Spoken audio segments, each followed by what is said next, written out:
أعوذ بالله من الشيطان الرجيم بسم الله الرحمن الرحيم وقاتلوهم حتى لا تكون فتنة ويكون الدين كله لله فإن انتهوا فإن الله بما يعملون بصير وَإِن تَوَلَّوْا فَاعْلَمُوا أَنَّ اللَّهَ مَوْلَاكُمْ نِعْمَ الْمَوْلَى وَنِعْمَ النَّصِيرُ صدق اللہ العظیم۔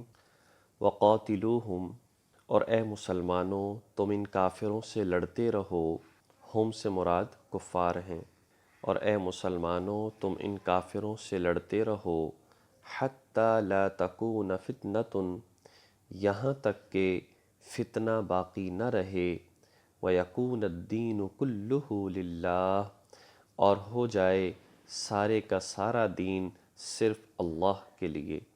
فَإِنِ انْتَهَوْا، پھر اگر یہ لوگ باز آ جائیں، فَإِنَّ اللَّهَ بِمَا يَعْمَلُونَ بَصِيرٌ، تو بے شک اللہ تعالیٰ جو کچھ بھی یہ کام کرتے ہیں انہیں دیکھ رہا ہے۔ وَإِن تَوَلَّوْا، اور اگر یہ منہ موڑے رکھیں، فَاعْلَمُوا أَنَّ اللَّهَ مَوْلَاكُمْ، تو خوب جان لو، یقین رکھو کہ اللہ تعالیٰ تمہارا بہترین رکھوالا ہے۔ نعم المولا، وہ بہترین رکھوالا ہے، ونعم النصیر، اور بہترین مددگار ہے۔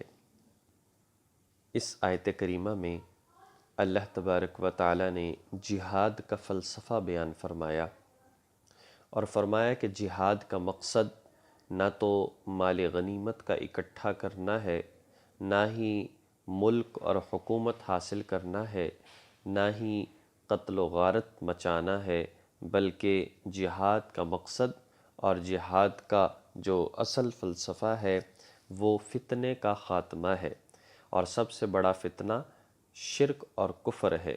فرمائے اس کا خاتمہ ہے، اور ہر برائی کا خاتمہ ہے، اور دین اسلام کی سربلندی ہے۔ یہ جہاد کا مقصد ہے اعلاء کلمت اللہ، اللہ کے دین کو بلند کرنا اور اللہ کے دین کو پھیلا دینا۔ اس آیت کریمہ سے یہ بات بھی معلوم ہوتی ہے کہ جس وقت نبی پاک صلی اللہ علیہ وسلم نے مدینہ منورہ میں جو ہے ایک اسلامی حکومت نافذ فرما دی، اس کے بعد جو سارا کا سارا جزیرہ عرب ہے، اس کے بارے میں چونکہ حکم یہ تھا کہ یہاں پر کوئی غیر مسلم، کوئی کافر نہیں رہ سکتا، یہاں سے نکال دیا جائے۔ تو یہی ہے کہ یہاں پر اگر کوئی کافر رہتا ہے، مشرکین رہتے ہیں، تو ان کے ساتھ جہاد کیا جائے اور جزیرہ عرب سے کفار کو نکال دیا جائے۔ جزیہ دے کر اور ٹیکس دے کر بھی یہاں پر غیر مسلم نہیں رہ سکتے۔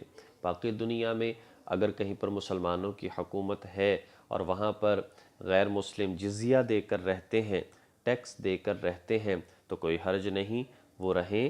مسلم حکومت کی ذمہ داری ہوگی ان کا تحفظ کرنا، ان کی حفاظت کرنا۔ لیکن جزیرہ عرب میں جزیہ دے کر بھی غیر مسلم کو رہنے کی اجازت نہیں ہے۔ اس لیے فرمایا کہ یہاں تک ان سے لڑو کہ جب تک کہ کفر اور شرک جو ہے بالکل ختم نہ ہو جائے، اور سارے کے سارے مشرکین، سارے کے سارے کافر پکے موحد اور مسلمان بن جائیں۔ تو اس وقت تک ان سے جہاد کرتے رہو۔ اور دراصل حضور علیہ السلام کے آنے کا مقصد بھی یہی تھا، لِيُظْهِرَهُ عَلَى الدِّينِ كُلِّهِ، فرمایا کہ اس لیے بھیجا گیا ہے تاکہ سارا کا سارا دین جو ہے وہ اللہ کے لیے ہو جائے، سب مسلمان ہو جائیں۔ تو بے شک جو ہے مسلمان الحمدللہ ہیں، اور اس طریقے سے دیکھا جائے تو دلائل کے طور پر اسلام سارے ادیان پر غالب ہے، لیکن مسلمان سب پر غالب نہیں ہے۔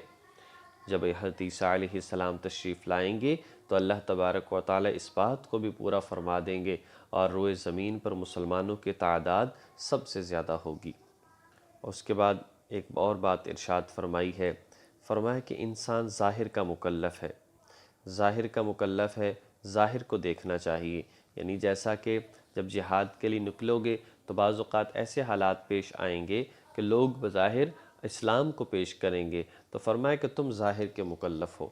اگر کوئی اسلام کا نام لیتا ہے تو بس تم اسے چھوڑ دو، اس کے دل میں کیا ہے اس کا معاملہ اللہ کی ذات کے لیے چھوڑ دو، اس لیے کہ فَإِنَّ اللَّهَ بِمَا يَعْمَلُونَ بَصِيرٌ، اللہ تعالیٰ ساری باتوں کو دیکھ رہا ہے، کون سچے دل سے اسلام قبول کر رہا اور کون صرف اس وقت اپنی بچت چاہتا ہے اور اس وقت اپنا صرف فائدہ چاہتا ہے۔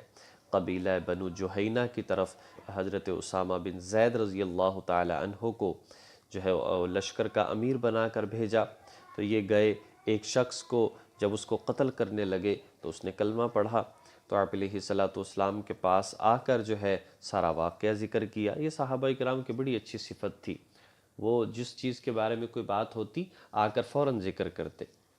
تو آپ علیہ السلام سے ذکر کیا تو حضور علیہ السلام نے ارشاد فرمایا کہ بھئی تم نے اسے کیوں قتل کر دیا، تم کیوں قتل کر دیا، حالانکہ وہ تو کلمہ پڑھ رہا تھا۔ تو اس نے کہا جی کہ بات اصل میں یہ ہے کہ اس نے تو صرف اپنے آپ کو بچانے کے لیے کلمہ پڑھا تھا، وہ سچے دل سے کلمہ نہیں پڑھ رہا تھا۔ تو حضور نے فرمایا فَهَلَّا شَقَقْتَ عَنْ قَلْبِهِ، کیا تم نے اس کے دل کو پھاڑ کر دیکھا تھا، کیا اس کے سینے کو پھاڑ کر دیکھا تھا؟ بات یہ ہے کہ یہ تو تم نے نہیں دیکھا، یہ تو اللہ جانتا ہے۔ اور بعض روایات کے اندر یہاں تک بھی بات آئی کہ کل قیامت کے دن تم اس کے کلمے کا مقابلہ کیسے کرو گے، جب سوال کیا جائے گا تو تم اس کے کلمے کا مقابلہ کیسے کرو گے۔ تو بہرحال بات یہ ہے ہم ظاہر کے مکلف ہیں، کسی کے دل کے اندر کیا ہے، منافقت ہے کیا ہے، تو ہم اس بات کو نہیں جانتے۔ اور فرمایا کہ اگر پھر بھی یہ لوگ منہ موڑے رکھیں اور اسلام کی طرف نہ آئیں تو کوئی بات نہیں، ان اللہ مولاکم، اللہ تمہارا رکھوالا ہے، اور جیسا اللہ رکھوالا ہے ایسا بہترین رکھوالا، ایسا بہترین مددگار کوئی نہیں۔ اس لیے ہمیں اللہ تعالیٰ کی ذات سے دعائیں کرنی چاہیے، اللہ کی ذات سے اپنے تعلق کو جوڑنا چاہیے، اللہ تبارک و تعالیٰ کی مدد حاصل کرنی چاہیے، اور سب سے زیادہ اللہ کی جو مدد حاصل ہوتی ہے وہ نماز کے ذریعے سے حاصل ہوتی ہے۔ ہمیں ان چیزوں کا اہتمام کرنا چاہیے۔ اللہ جل شانہ ہمیں ان تمام باتوں کو سمجھ کر عمل کرنے کی توفیق نصیب فرمائے۔ وآخر دعوانا ان الحمد للہ رب العالمین۔